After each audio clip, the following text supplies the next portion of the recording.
Matthieu 5, 10. Heureux ceux qui sont persécutés pour la justice, car le royaume des cieux est à eux. Bienvenue à tous et à vous toutes pour ces méditations sur ce texte de Matthieu 5 qui relate ce merveilleux message sur le sermon sur la montagne, comme il est appelé, où durant 3 chapitres dans l'évangile de Matthieu, Jésus va présenter le royaume de Dieu. Ce royaume qu'il est venu établir sur la terre, et notamment et surtout dans les cœurs de tous ceux qui voudront y croire et le recevoir. Et cette présentation de ce royaume est aussi et surtout un appel à chacun, des personnes qui étaient là, et pour nous-mêmes les lecteurs de la Bible, un appel à chacun d'y entrer et de s'y établir en tant qu'enfant de Dieu. Jésus donc va présenter son royaume. Va présenter son royaume et surtout je pourrais dire le comment y vivre. Et oui, c'est important de vivre la parole de Dieu, parce qu'elle est vivante, vivre le royaume du Seigneur.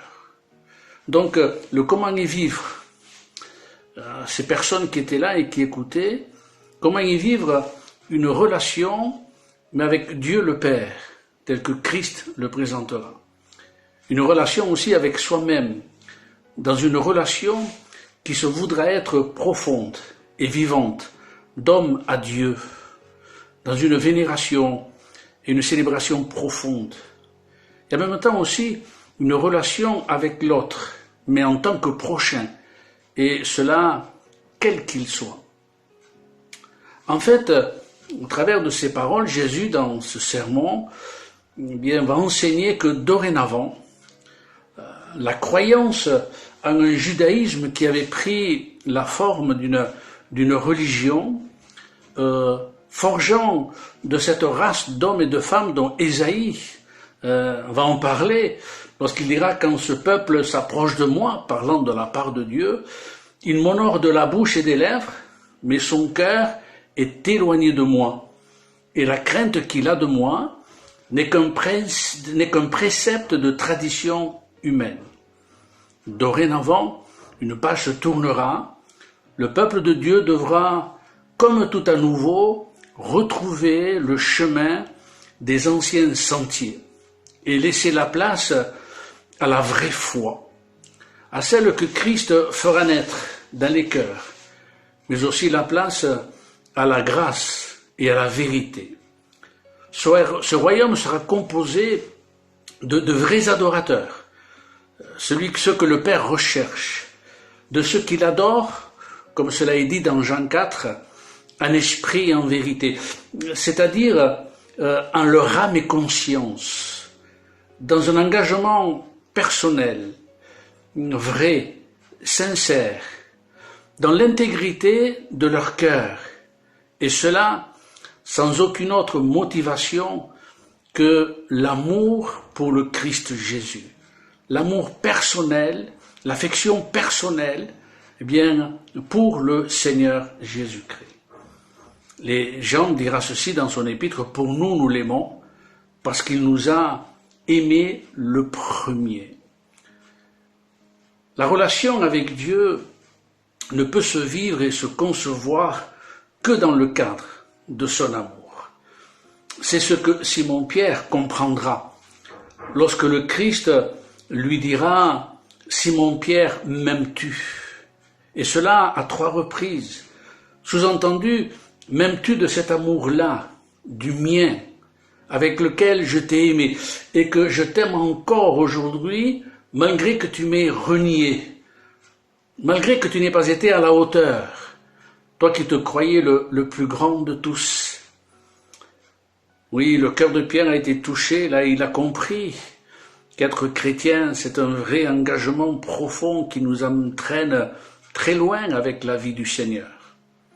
Ce sera sur la base de l'amour de Dieu, de l'amour de Christ, que Pierre sera l'apôtre qui va servir Jésus.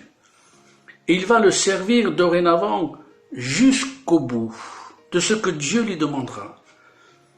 En subissant la persécution, en subissant les persécutions, en devenant aussi martyr, c'est-à-dire littéralement témoin de Jésus-Christ, parce que c'est ce que veut dire réellement ce mot témoin, être martyr. Oui, mes bien-aimés, le véritable chrétien, disciple de Jésus, est appelé à lui faire don de sa vie et à lui être fidèle, avec sa grâce bien sûr, mais jusqu'au bout, jusqu'au don de soi. Un vieux cantique disait « Jusqu'au bout je veux te suivre, dans les bons et dans les mauvais jours ». Lui faire don de sa propre vie, de sa vie, sera de suivre Jésus dans les chemins qu'il aura tracés pour nous, avec bien sûr pour prix et pour récompense cette parole, le royaume des cieux est à eux. Marcher pour Jésus, marcher avec Jésus, sera de marcher dans un chemin d'humilité, d'obéissance et de soumission à sa parole et à ses commandements, mais aussi dans un chemin de justice et de droiture. Ce sera des sacrifices spirituels auxquels Dieu nous appelle. Et nous ne marchons pas dans ce chemin le dos courbé, comme un joug pesant sur nos épaules, mais nous y marchons avec joie et avec un réel bonheur. Parce que les béatitudes, chaque fois qu'il est dit bonheur, heureux, Jésus présente l'entrée dans son royaume et la vie dans son royaume nous présente le bonheur de Dieu parce qu'il y a bonheur à vivre pleinement les choses de Dieu. Vous savez, marcher dans un chemin de justice et de droiture, dans un monde qui ne l'est pas, dans un monde qui est méchant et mauvais, un monde qui est rebelle à Dieu, hostile à l'Évangile, ennemi de la foi et de la vérité, rejetant Christ par-dessus tout, et pourtant ayant tellement besoin de Dieu et de sa grâce, mais qui se rend par sa vaine manière de vivre ennemi de lui, et ennemi parfois avec force et avec violence.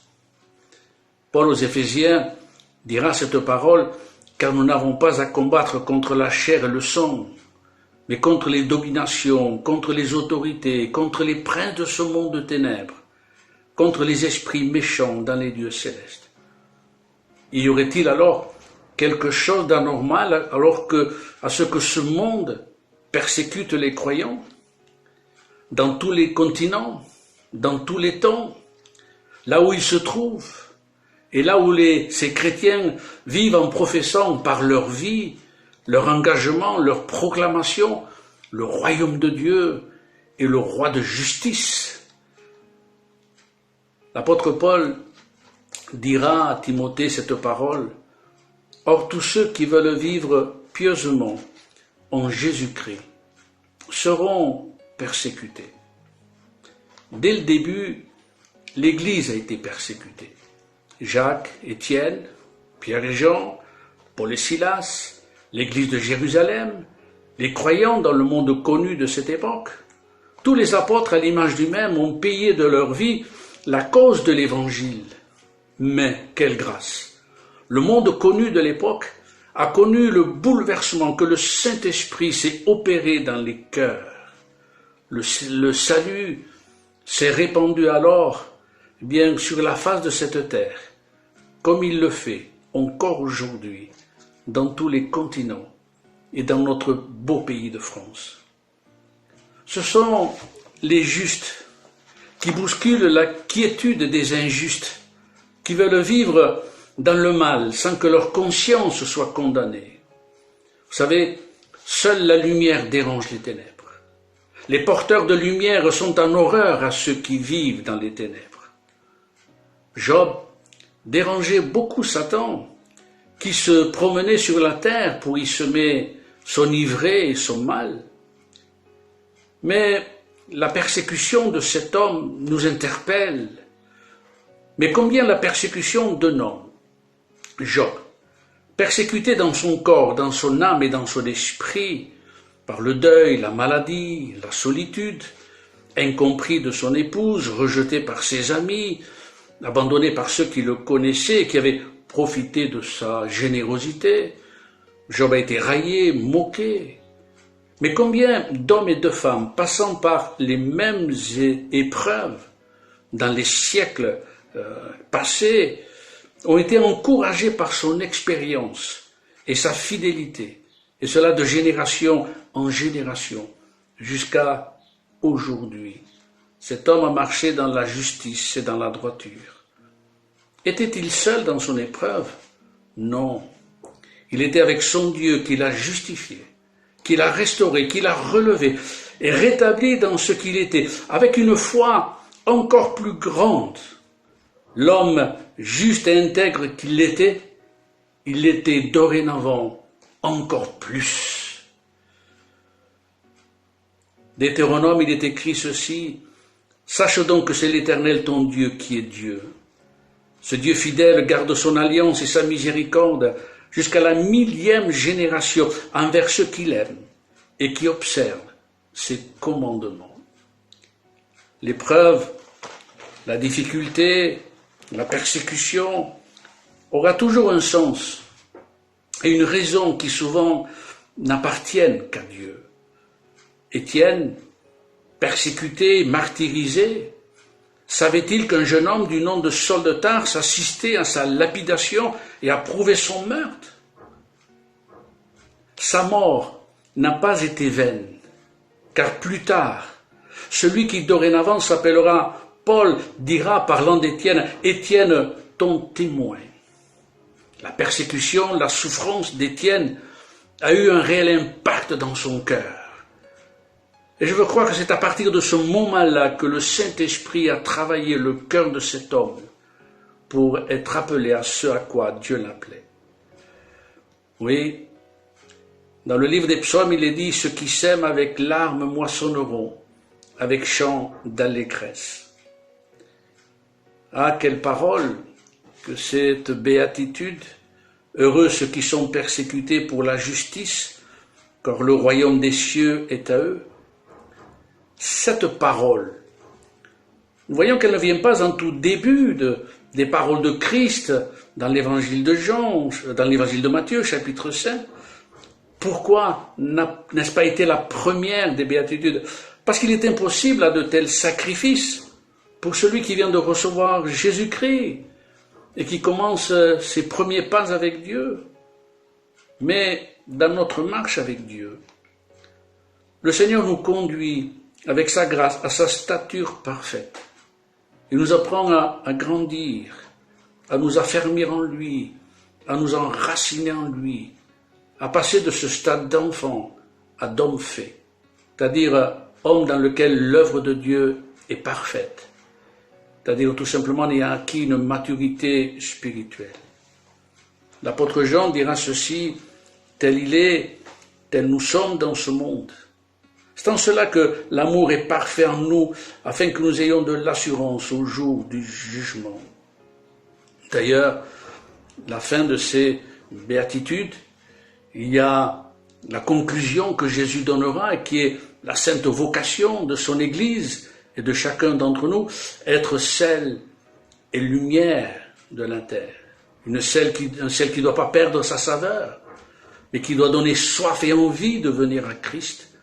Et puis lumière qui brille pour la gloire de Dieu, pour la gloire de Jésus-Christ.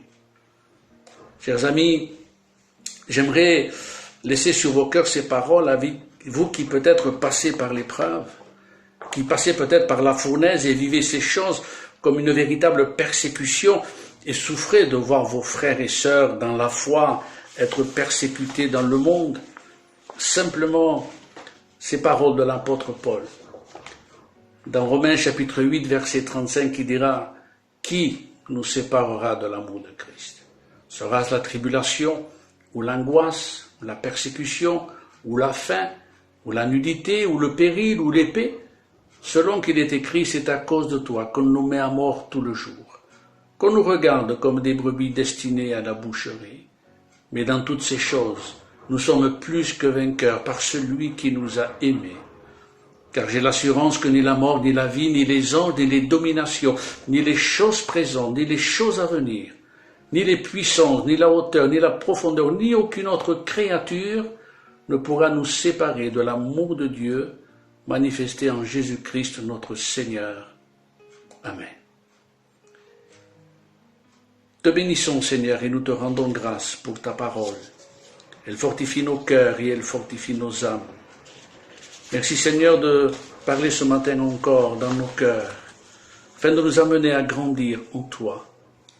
Et nous te prions pour que ce court message, loin de ton esprit, animé de ton esprit, produise en nous, Seigneur, un poids de gloire. Produise en nous, Seigneur, bien des fruits pour la gloire de ton nom, le salut de nos âmes.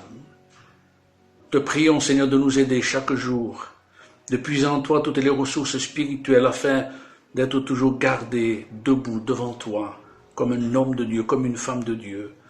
Désir de nos cœurs, c'est de briller de ta lumière.